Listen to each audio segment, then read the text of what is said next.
الواد ياسين عنده برد وسخونيه، انا نديله العلاج بتاعه. لا مش هاخد العلاج. لا بص، هو عرف كل ما تاخد العلاج، بس انت هتاخد العلاج، هتاخد يا حبيبي. البتاع والله العظيم لازقه جوه، لازقه مش عايزه تطلع. ده انت هتقرا ايه؟ بعد ما النور يجي. بعد ما النور يجي، على اساس ان ايه بقى؟ بعد ما النور يجي العلاج هيبقى احسن يعني، طعمه احلى. انا مش هاخد العلاج. افتح بقك يا، لا لازم تاخد العلاج.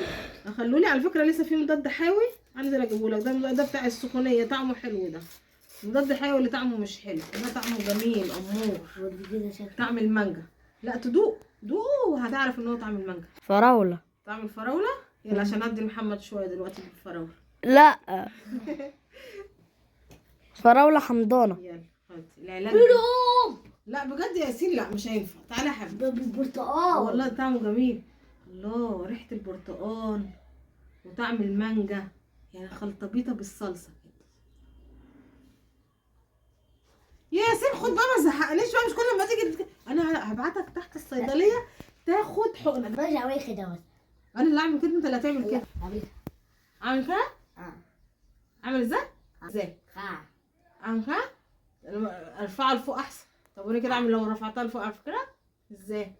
لو رفعتها كده ازاي؟ برافو.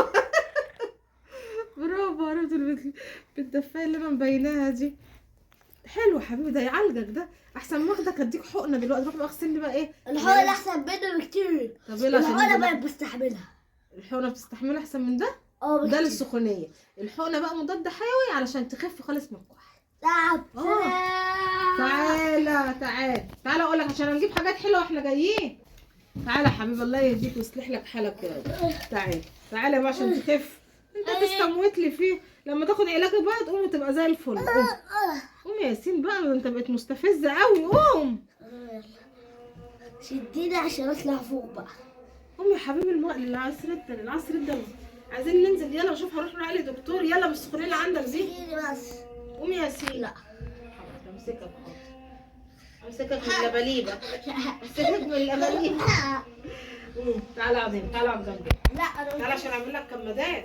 انت اللي هتطلعني. هعمل لك كمادات. يلا انا اللي هطلعك ازاي؟ طب يلا هات ايدك، هات يا بابا. قوم يا حبيبي، اللي ما لقى دلع وما يتدلعش. ظهري اقسم بالله ظهري. عارف ان ظهري وجعني. انزل يا محمد جيب لي حقنه، انا هديها له، انا اللي هديها له. ماشي. هديها له بقى. بيبص كل اللي عمله فيها طلعه في الحقنه. خلاص. مش انت مش عايز تاخد الحقنه وتنزل معايا؟ يلا تعالى انزل جيب لي حقنه.